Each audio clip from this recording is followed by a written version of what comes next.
Good morning.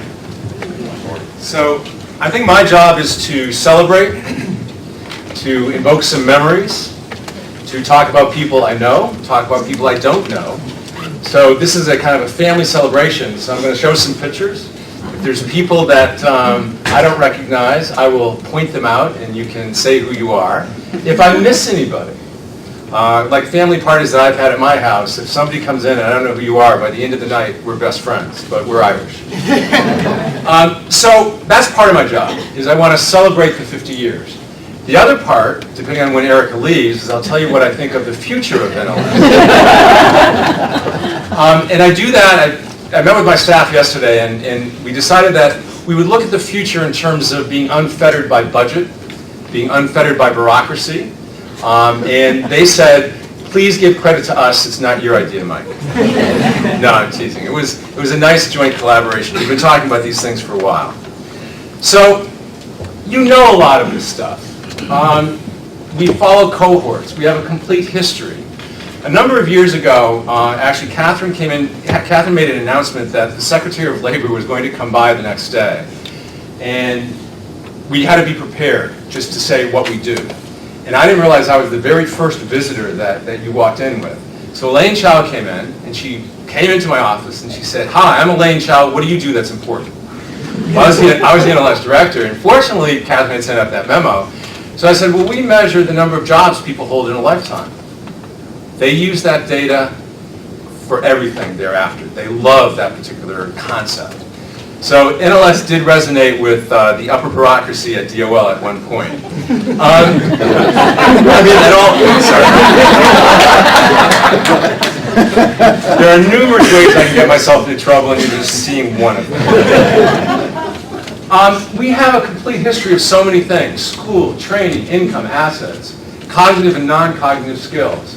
High school transcripts. I can tell you my experience with Rupa doing the high school transcript survey, where you had to get permission from all these states to even enter the state. That was a tough enterprise.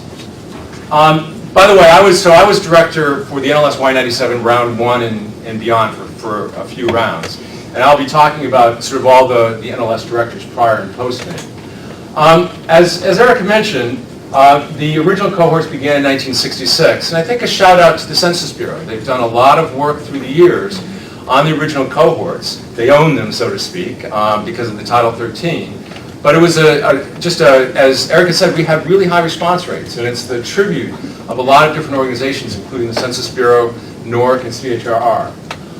79 began in 1979. And there was also a collaboration there, not only through the Manpower, Office of Manpower Automation and Training, but also a collaboration for the ASVAB exam. As there was in 97 when we began the cohort, where we also had a collaboration with DoD to administer the ASVAB exam. I'm going to go into a little bit more detail as I go through these slides. But here are all the esteemed directors. Mike Pergamut was the original director, right? Is that? Yeah. There's no pictures before you, so so you were there for 30 years. You look amazing. Mike made some enormous contributions, especially in terms of the 97 design, the design of the questionnaire.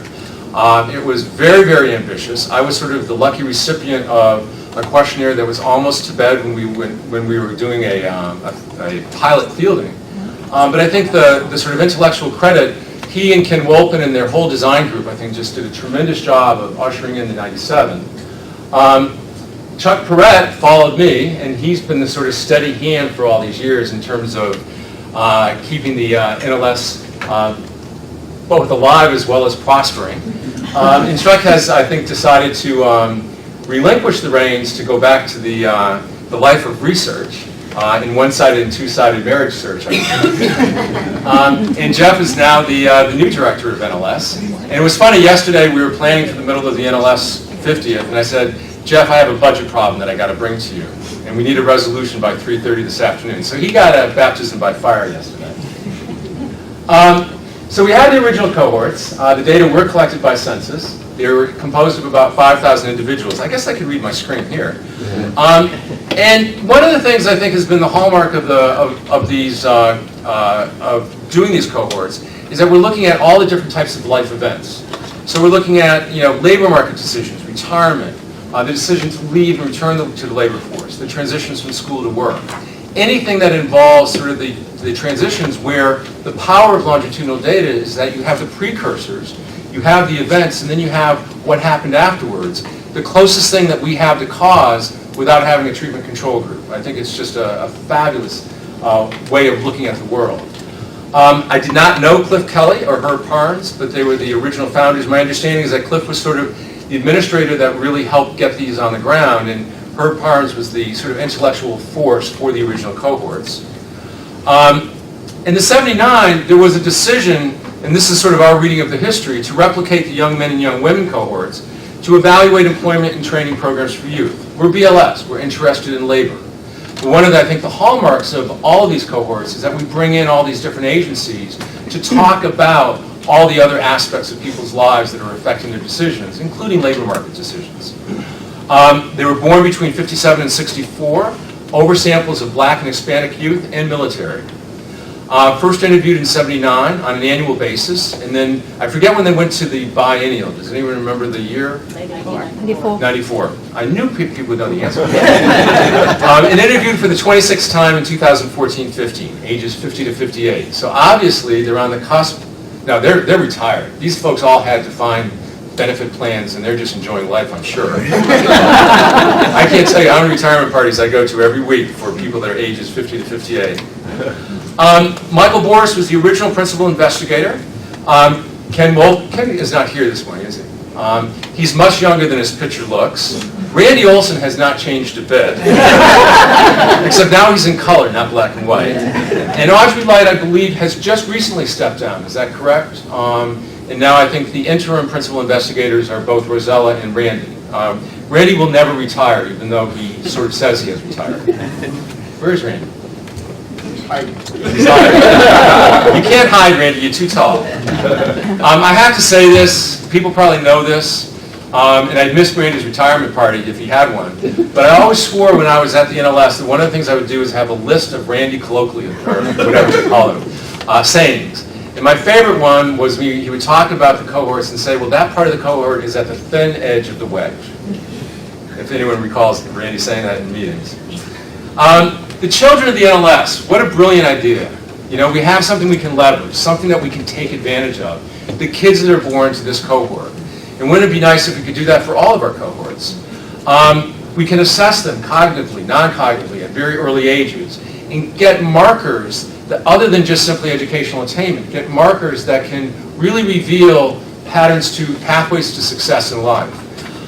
It permits intergenerational analysis, examination of long-term impacts from early resources and events. I know Allison, for example, has done a lot of work with those kinds of testing protocols on the NLS staff. We have over 11,500 children born from 1970 to 2011, and about 28% are now parents themselves. So being a member of the older cohort and having kids ages 7 and 9, I'm sort of unusual in terms of the age range of the parents for this particular cohort. So I've not met Wendy, and I recognize Wendy from her picture, but Wendy and Bob Michael and Frank Mott really, I think, can be credited to this sort of original brain power behind the children of the NLS, and did a lot of work to conceptualize. And I think, Wendy, you've been sort of seen as kind of the person who shepherded a lot of the children. Yeah, absolutely. And of course, Frank has been around since 1830. Frank is the children and young adult of the NLS Y79. And the current principal investigator is Elizabeth Cooksey. Is Elizabeth here? Oh, there you are. Hi. I think we met once before. That's right. And then the 97. I'm on a little bit more terra firma here because I was part of the 97 cohort, so to speak. The newest cohort, ages 12 to 16 on December 31st, 1996 is how I like to think of them, with oversamples of Black and Hispanic youth. We also had the partnership with DoD to conduct the ASVAB exam. First interviewed in 97, ages 12 to 17, and will be interviewed for the 17th time in 2015 to 16. So I haven't looked at the latest data. I don't know how many jobs on average they've held in a lifetime, but I'm sure it's increased quite a bit. Ages 30 to 36. So if you think of it, we have The folks that are about to retire, we've got the prime age working group. These are just wonderful ages, and this will feed into a little bit of the vision that I want to sort of talk about for the future of NLS. The principal investigator is wearing that very natty raincoat from the last picture, Bob Michael. So Bob was my first principal investigator that I worked with, and that was just a wonderful experience. I was teasing Bob, if I had thought about it, the folks that were involved in the 97 will recognize this. I should have had a slide on the Starter 200. Because one of the things that's been a passion in Bob's life is to create educational paradigms for people who don't use NLS data, to get used to it, to introduce them to it. And we were just talking earlier about a book that he's written that doesn't mention economics, but it talks about all the things that are important in people's life decisions that uses NLS as evidence in terms of the consequences of those decisions. That's the kind of stuff that I think is really important, not just the academic work that we do, but one of the things that I brought to the NLS when I first arrived was to produce a press release. We had never had a press release before. And it's not an easy thing to do a press release with longitudinal data, but I think that kind of education to people who don't normally get exposed to these kinds of sophisticated data sets can be a very important marketing and also informative tool for people's lives. Jim Walker was also principal investigator during my time. And Dan Black, who I'll introduce in a minute, succeeded Jim. And Lowell Taylor, is Lowell here? Right here. Ah, there you are, hi. And Lowell Taylor is the current principal investigator. As Erica said, we've had a lot of partners. Bureau of Justice Statistics, the National Institute for Child Health and Human Development. It's funny, we had nicknames for all these folks. So it wasn't BJS, it was the crime lady. So it was a collaborative effort. We met with a lot of these folks, and they became part of the conversation in terms of what do we want to accomplish in these modules. And sometimes it was also, we brought to bear things like not just what's the content, but what's the data collection methodology. An SAQ might be more, in some sense, appropriate to get at certain sensitive issues than just a regular face-to-face question and answer session. One of my favorite stories is that during the pre-test for round 1 of 97, they forgot to code in the exit, turn the computer back over to the interviewer after the SAQ, and a bunch of people finished the SAQ and then finished the actual interview themselves. That's what pre-tests are for. We've had a lot of partners, ETA, and I'm not, you can read the list, National Institute on Aging, Education, NSF, Office of June, I guess now I'm reading the list. But basically, this is an important part of what we do. We form partnerships, and frankly, one of the things that allows us to do is ask questions that we at the BLS would never dream of asking. Like, what time of day did you have sex? Was, I think, one of the questions in one of the rounds. I mean, that's not the sort of thing that BLS would ask. Because Erica's still here. All right, so NLS data are widely used, and thankfully, my number matches Erica. Over 3,700 journal articles, 1,200 dissertations and master's theses. Just a ton, and I can tell you, because my hand cramps a lot when I sign all these agreements, we have a lot of researchers that use our data. And basically, the arrangement is that unlike some of our data sets where people come here, we have an arrangement where the data can go out to the universities and people can use them in their home turf. I don't mention it in the vision, but one of the things that I see as the future of the statistical system is kind of a connection to telework, if you can believe it or not. We're learning how to telework. We're learning how to do data and access to our data systems from home, because we need to do so during snowstorms, during closures and things like that. And we have very sophisticated what we call desk aids in terms of what you can access and what you can't with firewall protections. It seems to me as we learn this, that one of the futures of access may be allowing people to access things from other than just simply coming to the BLS or going to a census research data center. This is probably 30 years down the line, but I see that access points are going to be a little bit different. But I think the whole point is that we want to have access to the research community. We want more and more use of it for people to find out both the innovative things and problems that we may have in our data, to reveal things that we may need to fix. That's part of the beauty of having an open and transparent data sets that researchers can use. Got a couple quotes from Janet Curry's study using the NLS covers a staggeringly broad array of topics. Looking through them, I was startled to realize how much of what we know about the labor market is only knowable because of the NLS.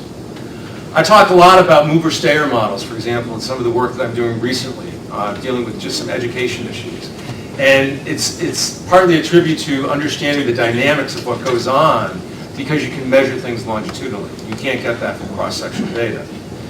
Derek Neal, I learned that we cannot understand why adults have such diverse employment and earnings trajectories without going back to their youth to understand the skill and background differences that shaped how they transition into adulthood.